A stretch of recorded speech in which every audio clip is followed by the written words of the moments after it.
Gaming in recent years has actually been pretty dang great.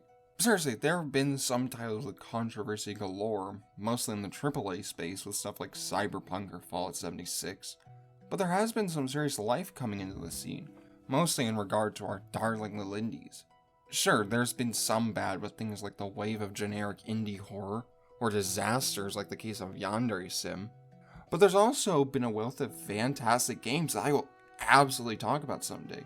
Modern classics such as Celeste with its brutal challenge and empowering message, Wandersong with a joyful mood and song, Hades which is a labor of community and developer love, and a new hallmark for roguelites, Ori which is both wonderful to play and a pure work of visual art, Hollow Knight as a modern Metroidvania classic that I will just have to explain in more detail at a later date, and so many others.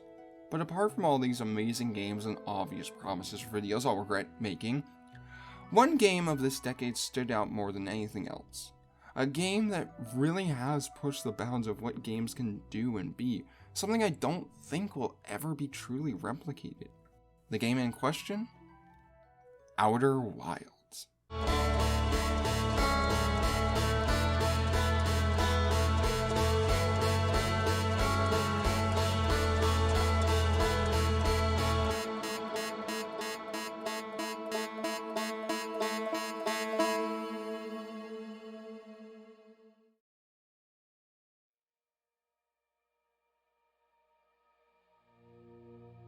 Outer Wilds is an indie game made by the small studio Mobius Digital, who so far have this as their only work, and published by Annapurna Interactive, who has actually published several notable games, such as What Remains of Edith Finch, Florence, and Journey. The game was released on May 28, 2019 on Xbox and PC as an Epic exclusive. It later came to the PS4 in October of that year, Steam in July of 2020, and will come to the Switch this year. Sadly, this is a game based around mystery and discovery, so really, I can't discuss the genius of the game without spoiling a lot of things. So, if you haven't played, you might want to skip this one. This is not going to be a review like future videos will be. This is just a discussion on why Outer Wilds is fantastic and a masterpiece of game design. This is a video for people who have already played and enjoyed Outer Wilds. That's how we're going to handle it, but since I really do think this game is special, and I know some may still want an idea of what it is, here's a very small pitch for the game to see if you want to pick it up. Outer Wilds, in terms of a game, is a first-person exploration puzzle game. In this game, you explore your solar system in order to find neat things around and uncover mysteries. You'll fly between interesting planets of all kinds and explore them with their gimmicks and puzzles. It has a wonderful sense of imagination and atmosphere, really just making you feel like you're on the edge of discovery. Everything you find weaves together a story that I will never forget, and it's just beautiful. So, if you like space, exploration, puzzles, or mystery, give it a whirl. Now, without any further delay, let's dive into this masterpiece of a game.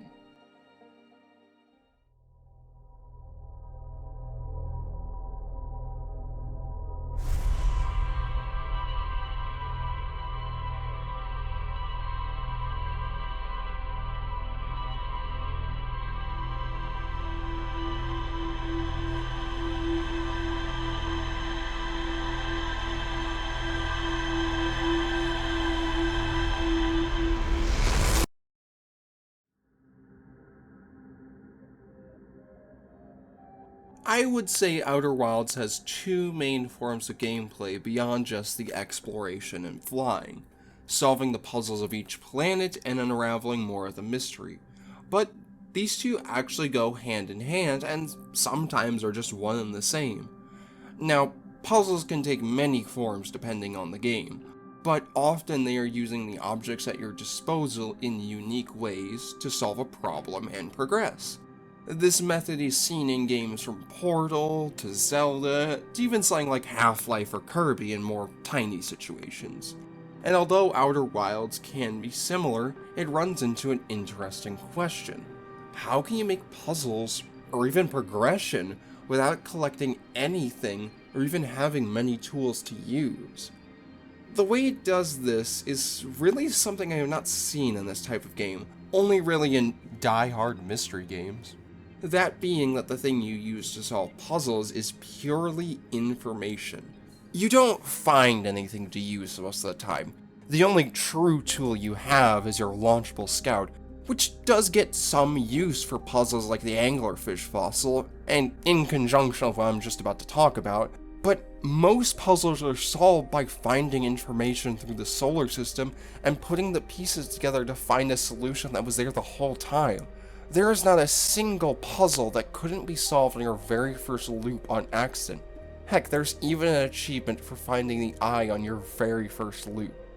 It's just that you likely won your first go without the nudge to do it that way. This goes hand in hand with the mystery aspect of the game.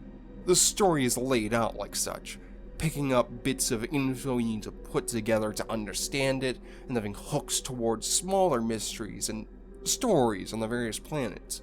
These mysteries go hand in hand with the puzzle gameplay, as they both play with putting together info you already have to discover just a bit more to be able to figure out even more with that. It makes for a wonderful gameplay loop where you find pieces and then put them together to both solve puzzles and solve that mystery, and then in reward you get more puzzle pieces. Or sometimes the reward for a puzzle is the answer to a big mystery, or even another mystery to start solving. It's flexible in its approach to puzzle solving, which helps keep it fresh. And that's not even getting into how the puzzles are solved with the information. Most puzzles are based around the various traits of the planets that you discover, and become intimate with from learning about them on other planets, from as tiny as knowing where things are under the surface so you know you gotta get there fast, to learning how to bypass what at first seemed like impossible obstacles, to learning about the various quantum rules. The quantum mechanics in this game are something I will go more in depth with later, but they are some of the most wonderful puzzles to discover and truly make you feel like you're figuring out this concept. And you get to put it all together for one of the game's greatest discoveries. That's another thing about this game's puzzles. Since they build onto one another, they end up making perfect progression from the small-scale mysteries to the biggest ones. I'm going to give one example that perfectly encapsulates why these puzzles are great. The Mysteries of Dark Bramble. Dark Bramble is a doozy of a planet. First time coming here will most likely end up with a quick and sudden death as you attract the attention of a big fish ready to have a spaceship for dinner. So the first mystery becomes how to handle these anglers to reach 2 points in the Bramble: Feldspar, and more importantly to the mysteries of the game, the Distress Beacon 3. Traveling elsewhere, you can find something important: a skeleton of one of these under the surface of Embertwin, and the Nomai have been researching it and apparently, according to what you may find in the Hanging City, found something that can help you get past them. Also in the Hanging City, you discover the biggest prize in Dark Bramble, the Nomai vessel. But you don't have a signal for it, so that's for later. So, through a smaller mystery to reach this fossil, you find the notes of the researchers and the children who played by it. You gain one important piece of knowledge: that the anglers are blind. With this, you head back and now, without making a sound, go right past them to meet Feldspar. You pick up some knowledge that comes into play later. You head to the Distress next and find the Nomai did find one thing before dying: a seed that shows the Nomai vessel.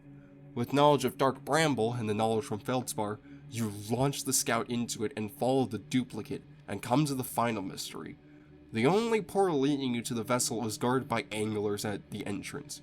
Try to keep flying through, and you'll die.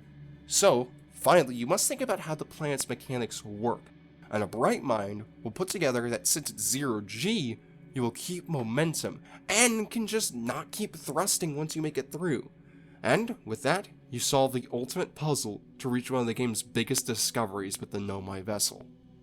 This is just one of the genius puzzle lineups that the game has to offer, built on nothing but learning about the galaxy, how things work, and the Nomai's past and inventions. You can never truly progress past the point you began on your first loop, but the puzzles manage to be genius at guiding you down these paths towards the ultimate mysteries of the game to tell the story. And hey, how about that story?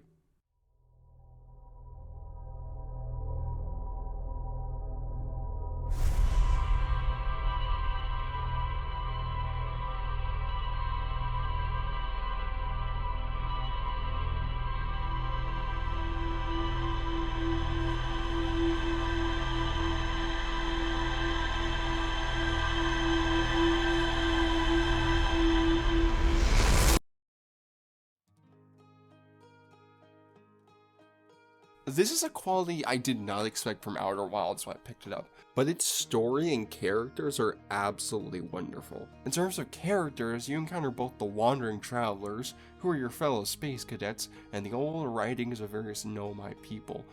The travelers are a lovely bunch that you'll find yourself stopping by to see whenever you can, just to hear them play and see if you can tell them more unlikely stories of what you found in the previous loops. The main purpose they serve is simply to give hints for puzzles on their planets, such as Rybeck pointing to the places around Brittle Hollow, or Gabriel pointing you to the islands. They are well written in their own ways and are a memorable and charming bunch, even for the ones who you don't really have to see more. Sorry, Esker. From the nervous Rybeck to the chill Gabbro to the cheerful Chert, all of them have their unique flair. The one mechanic I feel really makes each of them shine is what I mentioned before, coming back to tell them stories. Through the game, as you uncover more and more, you can come back to certain travelers and tell them what you found. Cher's interested in the more astronomical aspects, Rybeck wants to know the culture and archaeological finds, and Gabbro is interested in the time loop stuff.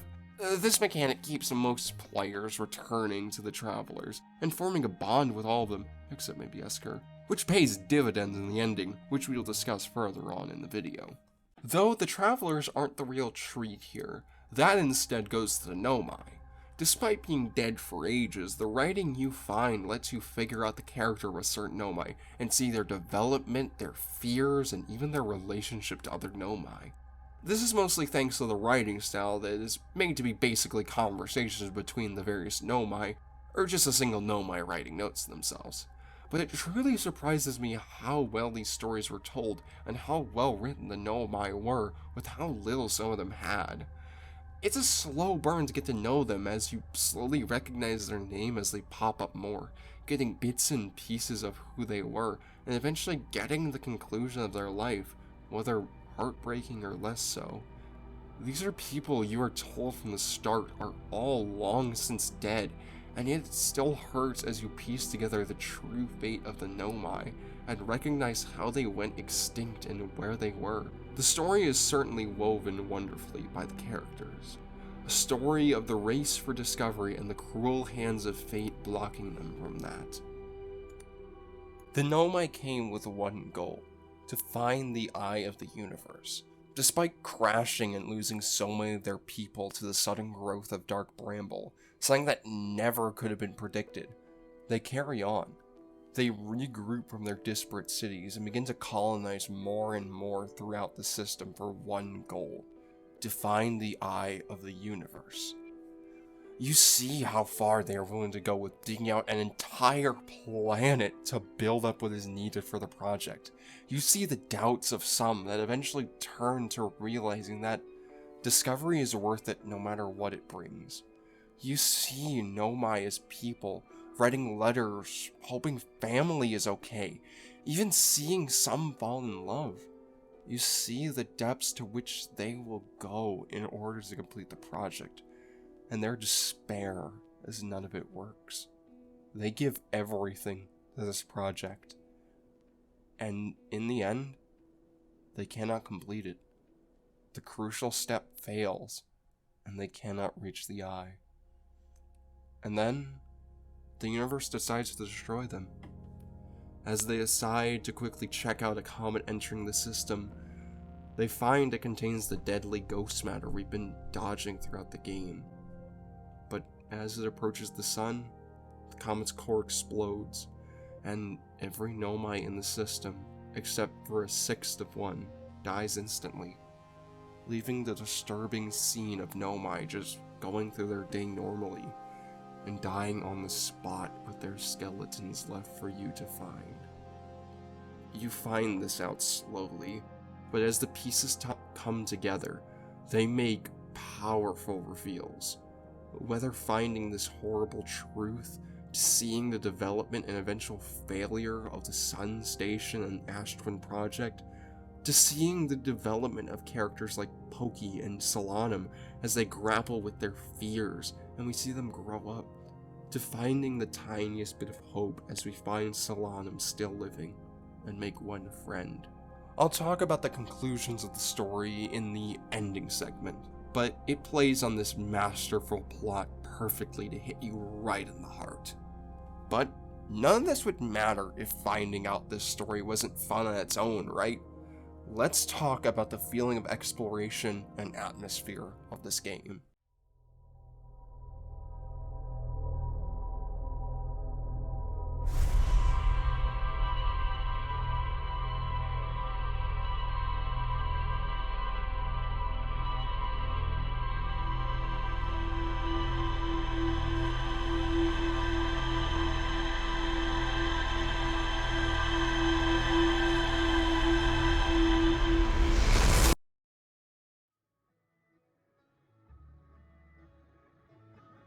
Outer Wilds world is simply beautiful. Never in my life have I felt such a sense of wonder and awe at finding such things in the game. Each planet is such a goldmine of interesting gimmicks and memorable locations, from the intense yet serene Giant's Deep, with layers in both puzzles and the planet itself, to the horrifying Dark Bramble acting as almost a final area, with the key to the finale tucked behind the only hostile threat in the game with the Anglers, to the peace and safety of visiting your home planet every once in a while. But I'll go more in depth with possibly the fan favorite of the planets, Brittle Hollow. Brittle Hollow seems like the most unassuming of the planets, other than Timber Hearth at first glance. I mean, you have the twins exchanging sand, the violent storm of Giant's Deep, Dark Bramble being its weird self, and the ghostly comet. And then Brittle Hollow is just a rocky planet. But most go to it anyway, and end up in two usual directions. Either you go to the observatory and head towards a small beaten down village to catch up with your old friend Rybeck, or you track down the escape pod and venture inside. Either path leads to the moment you find out there's much more hidden under the crust of the planet, and you also find the heart of the planet, both figuratively and literally. A freaking black hole that, on the way to Rybeck, you walk down towards on the walls in an anxiety-inducing sequence. The planet also holds a second gimmick that you may find out fast or from Rybeck. The planet will constantly fall apart as it is pelted by the volcanic moon. This plays into the time loop, as while the 22 minutes pass, locations can open or close their doors to you. Besides the twins, this planet plays on the time loop the best.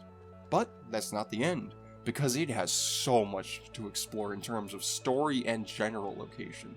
The planet holds both the initial logs of the Nomai and what happened with the old settlement, the later pursuits of the Nomai in the Hanging City, and a look into normal life for Nomai, answers or an introduction to the Quantum, puzzle solutions, and more questions and hooks in the observatory. This planet holds so much for the player to find, and all of it is so fun to find. No discovery in this game feels underwhelming. The small-scale discoveries are still enough to make you feel that sense of wonder, filling in the tiny bits of the world and history to make it feel complete, or to act as tiny hooks into the larger mysteries. And the large scale are the answers to questions that build through the game, and none of them disappoint in the powerful emotions they make you feel, from the sinking feeling of hopelessness in the Sun Station, to the tragedy of the interloper, or to the final answer and mission hidden in the depths of Ash Twin. It's still hard to explain, but there's just this feeling that everything is a new discovery, a new adventure. It puts us into a sandbox with so much to find and see, and it reignites our curiosity to see everything we can in this world, to seek knowledge, to figure out how it all works, and how it fits into the big picture.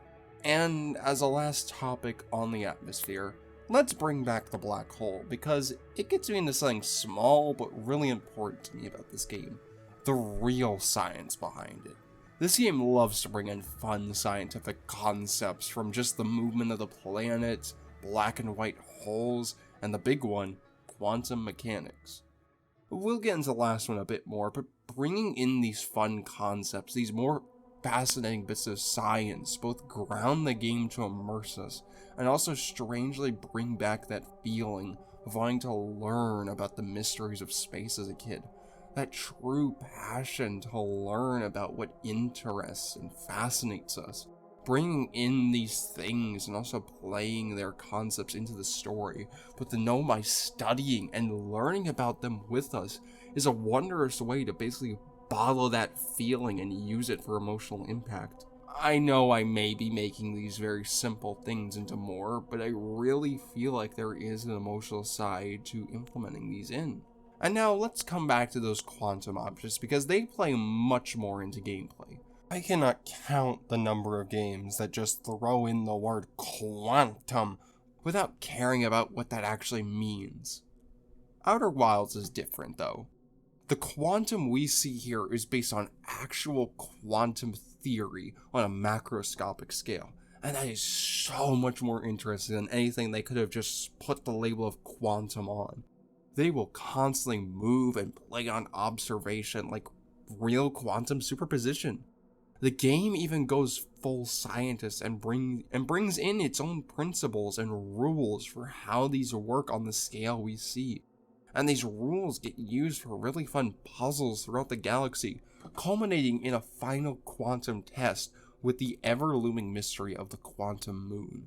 The quantum idea also plays beautifully into the finale as a theme and part of the story, but we will get to that when we get there, which will be right around the corner. But God, Outer Wilds does quantum stuff so much justice. But no experience can be forever. Eventually we'll explore everything and know everything. So, let's head off to the final frontier. Let's talk about Outer Wilds' ending and how masterful it is.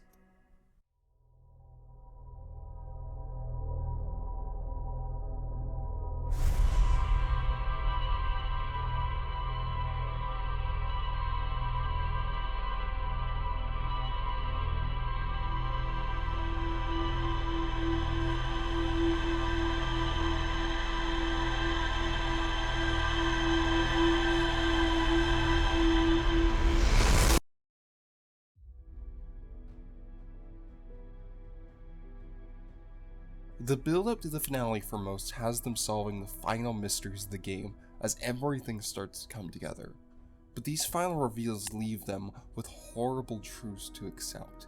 From the horrible fate of what came to the Nomai, to learning that the Sun Station is doing nothing and the stars will just naturally die. And to the final reveal upon Ash Twin. You have to give up the loop. Slowly throughout the game, the player gets used to the loop. Time limit becomes less scary as you know you'll always have another shot. Death becomes meaningless as you always come back. This grows to just become the mindset the player has. But the pieces come together to shatter this perception. There's only one thing you can do that you can't come back from. You have the coordinates to the eye. You have the vessel that could still travel. And you have one power source within the project. That's when it hits you. In order to do this, you have to give up your safety net. Once you take that core, if you die, you will stay dead. There's honestly nothing quite like the dread of taking that core, dying, and then seeing that screen instead of the usual loop. That was it. The universe is dead for good. No more chances to make it right. And if that wasn't enough, the final voyage itself is a daunting task to go to the very core of Dark Bramble with this core, dealing with the deadly anglers who could doom the entire universe if they hear you. You can somewhat get used to Dark Bramble as you play, knowing how to get past them, but this cranks it up and brings a whole new terror. You're in the most dangerous place you could be, and you have only one shot to make it right. The game won't let you forget this either, as while you hold the core, this special track Final Voyage plays. It incorporates the end times theme we've grown to associate with the end, with danger. But here it always plays. You're never safe, and it only makes sure you know that as it muffles inside Dark Bramble. letting you know you need to wise up and focus on this task. But eventually, with possibly a few doomed universes, you make it. You arrive at the vessel and power it up, gravity returning as you quickly try to figure out all the systems on the ship. You scramble to punch in the coordinates, possibly still fighting with the time limit, as with only seconds left you put in the final command and...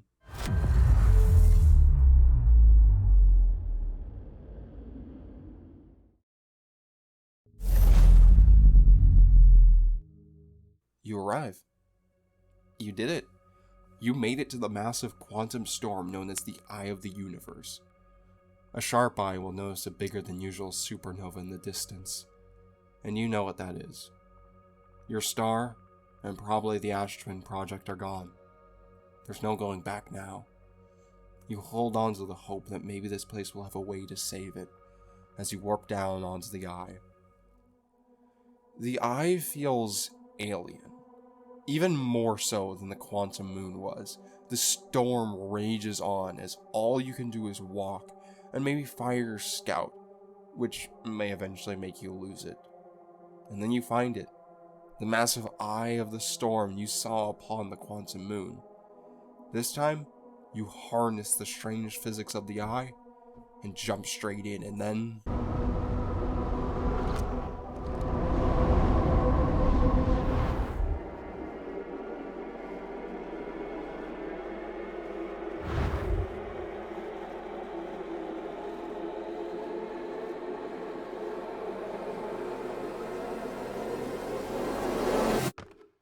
you're back home. But you're not there. Some exhibits are gone, and things are much different, as the plaques are written ominously by something. Perhaps the eye itself. Perhaps this is your way of directly speaking to it. The Nomai never got to see it for themselves, but thanks to their efforts and technology, a Harthian was able to reach the Eye of the Universe. You wander around, having everything recounted to you, all of these memories of your journey. Then you go up to where Hornfels once was, and you see it. Where your solar system now is. Just the remnants of the supernova. And even that fades as you are brought more into the Eye. Into the ancient glade that Gabbro talked about in his poem. It turns out to be real after all. And throughout the forest you see dozens of stars. A hopeful sight before... they all begin to explode and die out. This is where it sunk in, at least for me.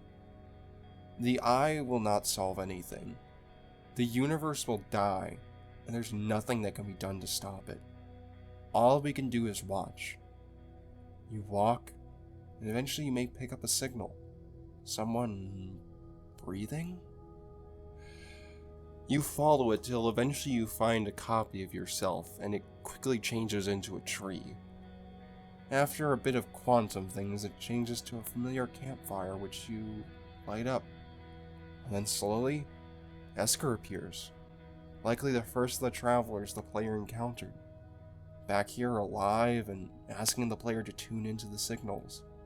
You begin to hear the music of the travelers and search them out. This section is just an absolutely beautiful moment, as you remember your friends you made along the way, with Feldspar and the sudden scare of an angler, to how they showed you the way to the core of Giant's Deep, to Chert and his horrifying realizations as he stared up at the stars. It makes you have to remember everything you've been through, from them to their planets, bringing it all together as you lead them to the campfire. But there's one song that isn't the familiar tune of the travelers. Something new. As you follow it, you come across this.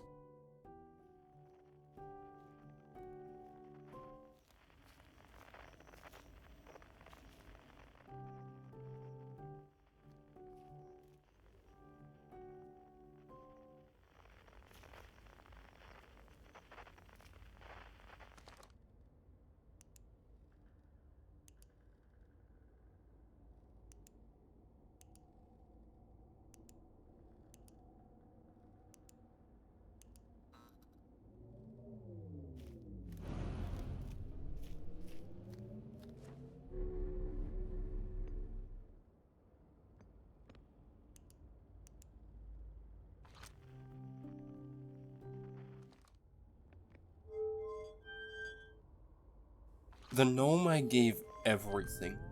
They worked as one to reach towards the stars, towards the unknown signal. They chased it to their death, but now they gave you the way to find it. You've seen their stories to their end. You know what happened to them.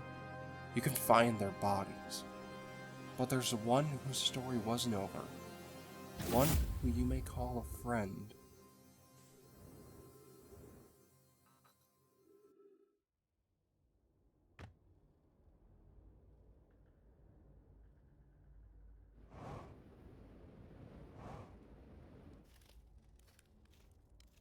The last 6 of a Nomai in your system. The new and unlikely friend you made. This is just such a powerful moment to have her arrive as well if you visit the Quantum Moon, and everyone I know was surprised and touched to see her there. It's really an important touch to have her, the last remnant of the species that helped you get this far, and even let you live past the supernova. You fulfilled the Nomai's dream, and Solanum, or at least a representation of her, is there to witness. And then you begin to play the same melody you've grown to know, but now put together completely with everyone's parts. And along with them is the new addition of Solanum, alien, but still harmonizing. As the song plays, the possibilities within the eye begin to form this ball of smoke. Then you are left with one last thing to do, to collapse the possibilities and see what comes next. This plays both into the quantum idea of the game and really the game as a whole. Let me explain. The whole game, you're protected by this strange loop, able to go for any possibility. You can go anywhere, do anything, and yet none of it will matter truly because it can never be the one true timeline. It will always be replaced by other possibilities. It's a comforting safety, but nothing can ever change. It will simply run like clockwork. And with that final loop, you leave the safety and possibilities of it to be able to make true change. You don't know whether it's going to result in anything good, but you go for it because you need to let go and allow things to change. As Solanum puts it, it's tempting to linger in this moment, while every possibility still exists. But unless they are collapsed by an observer, they will never be more than possibilities. So you do. You jump in and...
You give up the past and the loop, embracing something new.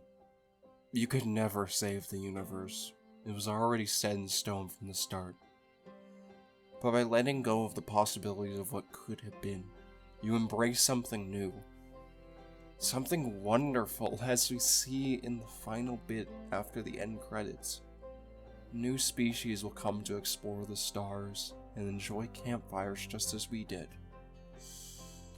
This ending is just something else.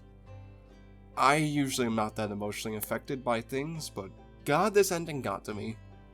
Not in the sense that it was sad, but it got me feeling a lot of things. A sense of confusion and awe. A feeling of hopelessness and resignation. The tiny spark of hope returning. A sense of nostalgia. And finally, acceptance and moving on to something new. This ending is hard to explain just the full weight and meaning of it, but that's my experience with it, and just how masterful of a finale it was for me. It was the perfect ending that encapsulated the wonder, the character, and the themes of Outer Wilds, with seeing the Nomai's dream through to the end, and letting go of the possibilities to bring the one change you can.